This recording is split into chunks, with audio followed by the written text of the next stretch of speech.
Keyingi yillarda jamoat transportlaridan foydalanish ko'lami oshib, yo'lovchi tashish transportlari parki zamonaviy avtobuslar bilan boyidi. O'z navbatida yo'lovchilar uchun qulayliklar yaratildi.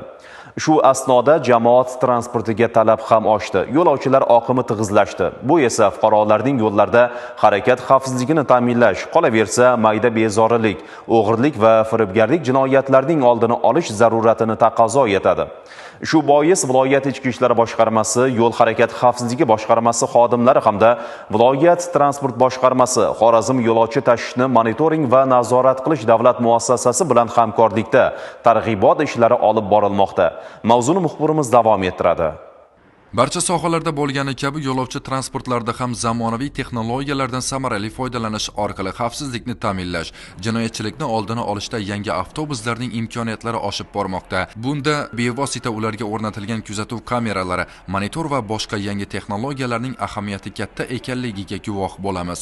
Internet va telefon qurilmalaridan xavfsiz foydalanish qoidalariga amal qilish, insonlarning turli kiber tahdidlardan himoya qilish, fuqarolarning bu boradagi huquqiy bilimlarini yuksaltirishda bu ham samarali usullardan biridir. Kiber xavfsizlik jinoyati plastik raqamimizni olib firibgarlik yo'li bilan sizni plastik pullarni o'g'irlash holatlari ham bo'lib turibdi. Jamoat joylari, shu avtobuslardan ayrim kimsalar tomonidan kisangizdagi qimmatbaho buyumlaringiz, pullaringizni olish holatlari ham bo'lib turibdi. Shuning uchun o'zlarimizni mulkimizga, o'zimizni xavfsizligimizga ehtiyotkor bo'lishimiz kerak. Shuning uchun yine videoroliklar tayyorlangan avtobuslarda, jamoat joylarında, jamoat transportlarında sizlarni bitta ogohlikka va xushallikka chorlash maqsadida. Shuning uchun sizlardan ham iltimos, ham talab bo'ladi. Shu maktab yoshlar bolalarni voyaga yetmagan bolalarimizni maktablara, bog'chalara ularni yolg'iz o'zini yurmali, kattalarni hamrohligida borib kelishini ta'minlali. Ta'kidlash lozim, jamoat transporti fuqarolar ko'p muloqot qiladigan, ta'bir joiz bo'lsa maishiy va ijtimoiy xabarlar almashiladigan obyekt hisoblanadi. Shundan kelib chiqib avtobus monitorlarda yo'lovchilarga shaxsiy ma'lumotlar, bank kartalari ma'lumotlarini maxfiy saqlash hamda internetdagi firibgarlik sxemalaridan ogoh bo'lish haqidagi video targ'ibotlardan samarali foydalanilmoqda. Bundan tashqari ayrim hollarda tiqilinch bo'lgan avtobuslarda yo'lovchilar mobil aloqa vositasi va boshqa shaxsiy buyumlarni ehtiyot qilishlari, o'z mablag'i va qimmatli buyumlarni saqlashda ogohlikni yanada kuchaytirishlari targ'ib etilmoqda.